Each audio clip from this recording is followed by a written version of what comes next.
Hey guys. Alright, so as you can see, I'm in my bathroom, but this is the only place that could get the best light.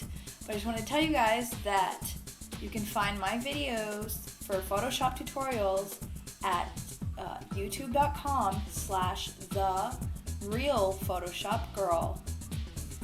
And that's where you'll find my videos. I decided to make another account called The Real Photoshop Girl, so that way there'd be no confusion as to where my videos were. So, again, check out The Real Photoshop Girl, and you'll find my videos there. So, here's a perfect example right now of the kind of stuff you can find. Check it out. Alright guys, let's get started. As you can see, there's a picture here that I'm using of myself that was taken by a photographer named Jonathan Fanning. And what I am going to do is change the color of my eyes. Now, of course, you guys need to know that there are plenty of ways of doing this. The way I'm going to do it is grab the marquee tool right here, the elliptical marquee tool, and we're going to go in and select the eye and hold shift, and that actually lets you add to the selection. Now, you don't have to get right around the eyeballs. You just have to get close enough, because what we're going to do is go up to New Adjustment Layer, Hue and Saturation, click OK. What that does is it actually adds another box, which is a layer mask. So go in and we can change the color of the eyes. Now, it's not doing it very noticeably, so what we can do to make it drastically change is either bring up saturation and change it that way, or you can go to colorize, which changes the whole thing.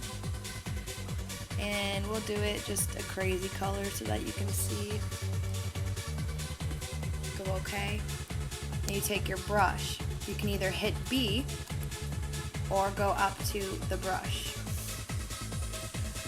And you want to make sure that right now whatever I paint with white is what's going to turn green, or the color I'm using for the eyes. So what you want to do is change the color to black by either pressing the arrow or by hitting X. If you hit X, it changes back and forth.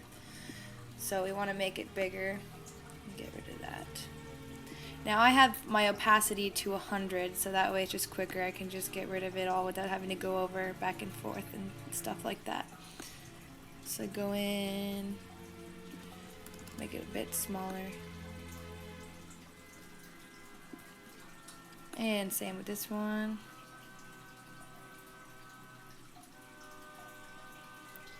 I could leave it like that, but of course there is the middle part, which should be black and not green. And let's zoom out. You can see it's pretty intense. So a way to get rid of that and make it not as unrealistic looking is to go up here and lower the opacity. And what that does is tones it down so it brings out the colors underneath a little bit more, and the detail underneath too. So as you can see, the more I turn it down, the less it shows. The more I turn it up, the more it shows. So I'll leave it about there. So I'll click on and off so you can see the difference. Here's before, here's after.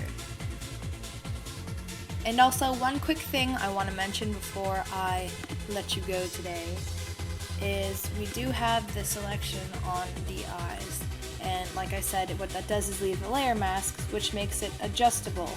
But not only that, because I did make it a new layer adjustment, that means that I can go in, double click on here, that reopens the box, and I can go back in and actually adjust the colors again to whichever color I would like.